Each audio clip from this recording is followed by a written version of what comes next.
everyone! GameNChick back with another one.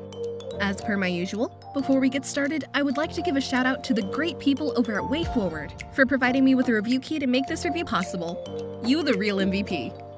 So with that out of the way, you know the drill, let's go!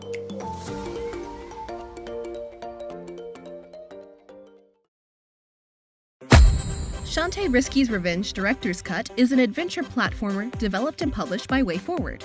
Originally released on Nintendo DS on October 4th, 2010, a day that is extremely important and memorable to me, October 4th that is, Risky's Revenge became the second entry into the now hugely popular Shantae franchise. Having gotten nothing but critical acclaim from nearly every major media outlet upon its release, yes, even IGN, which is surprising since this game has a decent amount of water, and we know they hate that stuff. WayForward attempts to bring that magic back on modern consoles for a new generation of fans to enjoy. But does this game grant all our wishes, or should it be left to hide in its lamp forever?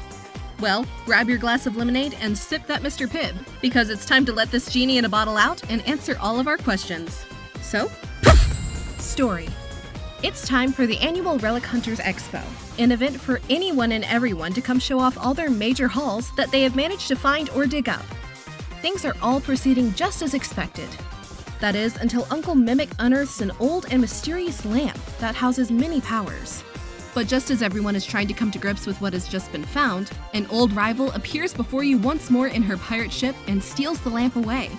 It's the dastardly Risky. She's back, and now in possession of this old mysterious lamp. But to the horrors of Shantae and the rest of the attendees, Risky knows exactly what it is and how to use its powers. Now it's up to Shantae to travel across the land of Sequin and learn the full mystery of the lamp before Risky can put into motion her evil plot. Gameplay. Shantae Risky's Revenge Director's Cut is an adventure platformer that really should be categorized more as a Metroidvania over anything else, if you truly want to give it a fitting label.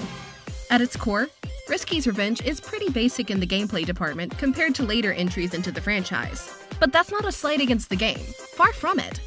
With this game only being the second game into the franchise, it really was still trying to figure out what formula it wanted to use, and it was still trying to find its own unique identity. And clearly it worked, because here we are 10 years later, talking about a once small indie franchise, now turned into a powerhouse of a series. Maybe WayForward really did find a genie and get granted 3 wishes. Because if one of them was to have the Shantae series have longevity in the industry, it damn sure was granted. Earlier, I gave you a rundown on the story, but to be perfectly honest, you can just throw all of that out the window because aside from what I mentioned before, there is no real overall emphasis on the story once you get going. As you start the game, the main focus becomes squarely on gameplay alone as you move left to right in your 2D environment to find your next objective. As Shantae, your main form of attack when starting off is using your hair to whip and damage nearby enemies using the Y button to attack, B button to jump, and L1 to do a backward slide to avoid incoming enemy attacks. All pretty straightforward, right? Well, yeah it is, for now at least. For you see, there are many more gameplay elements to come. Throughout the roughly 4 to 5 hour playthrough, you will journey through a variety of different areas that include environments such as deserts, forest areas, and even undersea caverns. Normally that would seem like a, yeah, so what, great I guess, moment. And normally you would be right for saying that. However, this is a Metroidvania style of game, so each area has far more significance than you would originally think due to the way you have to explore each area in vastly different ways due to the utilization of the gameplay mechanic, Form Transformation. With Form Transformation, this ability allows you to take shape and form of specific animals to aid you in your quest to find the 3 magic seals. These transformations include an elephant, mermaid, or monkey.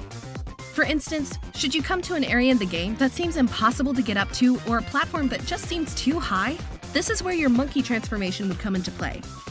Once was an area that was completely blocked off to you, now allows you to advance by using the climbing ability of the monkey as you climb all over the walls or wall jump to make it to your destination. While on the other side, you also have the mermaid transformation that allows you to traverse through deep underwater caverns to find any secrets or complete a main objective needed to advance in the story. From what would have been a normal cookie-cutter 2D platformer game, now opens up into something that makes you feel like you have total creative freedom to explore at your own free will.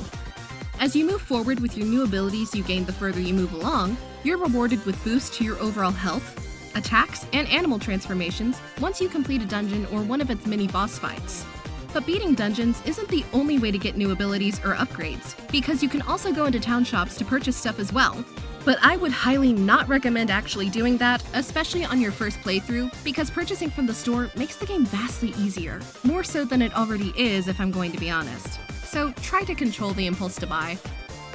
In comparison to the original title, this version of Risky's Revenge actually expands upon the original game's vision with a better traverse system that makes it easy to fast travel to areas that normally would have had you waiting.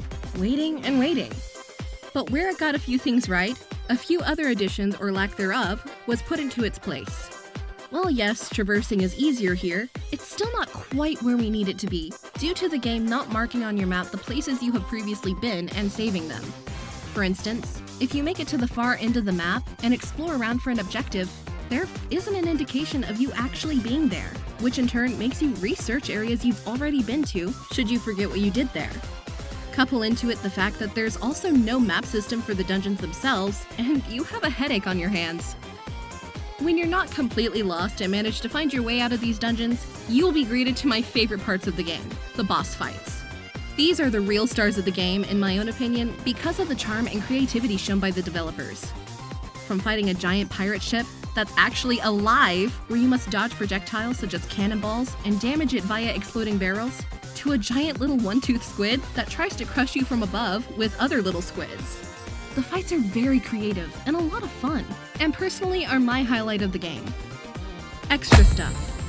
After you complete the main story, you unlock a new mode called Magic Mode. This mode acts like a new Game Plus mode, which allows you to go over into your next playthrough completely overpowered. And when I say overpowered, I'm talking Jafar Genie level of overpowered. Yes, the absolute power! Well, wait, not exactly. Because yes, you get heightened magic abilities, that does make you super strong, but in return for having that power, your defense is severely slashed, and every enemy hits you twice as hard as they previously did. Something that killed you in 4 to 5 attacks may now kill you in about 2 to 3. This should be considered a middle ground between easy mode and hard mode, definitely for people that are up for the challenge. Overall, when taking a step back and looking at this title and comparing it to the current Shantae games out on the market, such as Seven Sirens or Half Genie Hero, it might feel like the game doesn't go far enough. But if you judge it by the era it was released in, and judge it on its own merits without comparing, then I feel you will genuinely be surprised with what you play. From its upgraded HD portraits, to its changes to its navigation system with fast travel, its great environments to explore and secrets to uncover, to the new magic mode that allows you to get many more hours of enjoyment out of this title than you were able to previously, it's not hard to see why kids love Cinnamon Toast Crunch. Wait, no, I mean, it's not hard to see why this franchise continues to be loved to this day. It's by no means a perfect game, with imperfections shoved right in your face with the lack of map for dungeons, lack of tracking progress in areas you've previously traversed, which can actually hinder your experience should you be stuck in one spot for long periods of time, shows that the game should have gotten a few more changes in this director's cut, but overall, I wouldn't say it's a deal breaker. For a price tag of $9.99, I personally feel this title is worthy of that price, and believe I'm totally safe in recommending it to anyone wanting to get into this franchise, or longtime fans who may not have touched it just yet. So, with that verdict, GameNChick says, buy now!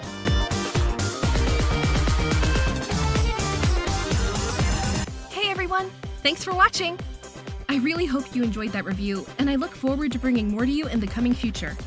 For new people, feel free to hit that subscribe button and give this video a like or share, and for people already subscribed, make sure to hit that notification bell so that you do not miss out on any future content uploaded.